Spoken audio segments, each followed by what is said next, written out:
കൊല്ലത്ത് അപ്രഖ്യാപിത load shedding. 1 മണിക്കൂറായി കൊല്ലം നഗരത്തിൽ വൈദ്യുതിയില്ല.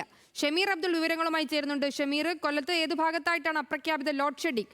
1 മണിക്കൂറായി നഗരത്തിൽ വൈദ്യുതി ഇല്ലെന്നാണല്ലോ വിവരങ്ങൾ. എന്തൊക്കെയാണ് വിശദാംശങ്ങൾ? കഴിഞ്ഞ 1 മണിക്കൂറിലധികമായി കൊല്ലം നഗരത്തിലും പരിസര പ്രദേശങ്ങളിലും വൈദ്യുതി മുടങ്ങിയിട്ടുണ്ട്.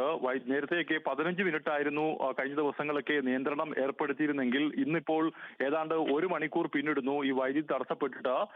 KSEB ഓഫീസിലേക്ക് ആളുകൾക്ക് വിളിക്കാനോ അല്ലെങ്കിൽ അവിടുമായി ബന്ധപ്പെടാനോ സാധിക്കുന്നില്ല. അത്തരത്തിൽ നഗരം മുഴുവൻ ഇരുട്ടിലായിരിക്കുകയാണ്. എന്തായാലും ഇതുമായി ബന്ധപ്പെട്ടുള്ള അധികൃതരുടെ നമ്പറുകളിൽ വിളിക്കുമ്പോൾ പോലും ആരും ഫോൺ എടുക്കാത്ത ഒരു സാഹചര്യമാണ് നിലവിലുള്ളത്.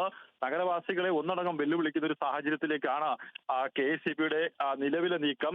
ഇന്ന് രാവിലെ മുതൽ തന്നെ മാധ്യമങ്ങളിലൊക്കെ തന്നെ ഈ വാർത്ത ഇത്തരത്തിൽ ഈ വൈദ്യുതി മുടങ്ങുന്നതുമായി ബന്ധപ്പെട്ട് ഈ വാർത്ത വന്നിട്ടുണ്ടെങ്കിലും അത് ഇന്ന് ചോദ്യം ചെയ്യുകയും KSEBയുടെ ഓഫീസിൽ പല ആളുകളും എത്തി പ്രതിഷേധം രേഖപ്പെടുത്തിയെങ്കിൽ പോലും ഇന്ന് അത് 1 മണിക്കൂറത്തേക്ക് നീട്ടിയിരിക്കുകയാണ്. എന്തായാലും നമ്മുടെ യൂണിറ്റ് KSEBയുടെ ഓഫീസിലേക്ക് പൊയ്ക്കൊണ്ടിരിക്കുകയാണ്. എന്തായാലും നഗരത്തിലാകമാനം വൈദ്യുതി തടസ്സപ്പെട്ടിട്ട് 1 മണിക്കൂർ പിന്നിട്ടിട്ടും യാതൊരുവിധ നടപടിയും KSEB അധികൃതരുടെ ഭാഗത്തില്ല. കുട്ടികളടക്കമുള്ള ആളുകൾ ഈ ചൂട് സമയത്ത്, നമുക്കറിയാം കൊല്ലത്തെ താപനില 39നും 40നും ഇടയിൽ താപനിലയുള്ളൊരു സ്ഥലം കൂടിയാണ് കൊല്ലം.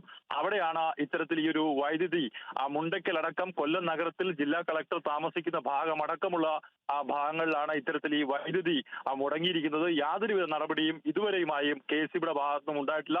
വൈദ്യുതി പുനഃസ്ഥാപിക്കാൻ ഒരു നടപടിയും സ്വീകരിച്ചിട്ടുമില്ല. ശരി, കൊല്ലം പോലൊരു നഗരത്തിൽ ഇത്രയും താപനില കൂടി നിൽക്കുന്ന സാഹചര്യത്തിൽ 1 മണിക്കൂറായി കറണ്ട് കണക്ഷൻ ഇല്ലെന്നാണ് ഷമീർ അബ്ദുൾ നൽകുന്ന വിവരങ്ങൾ.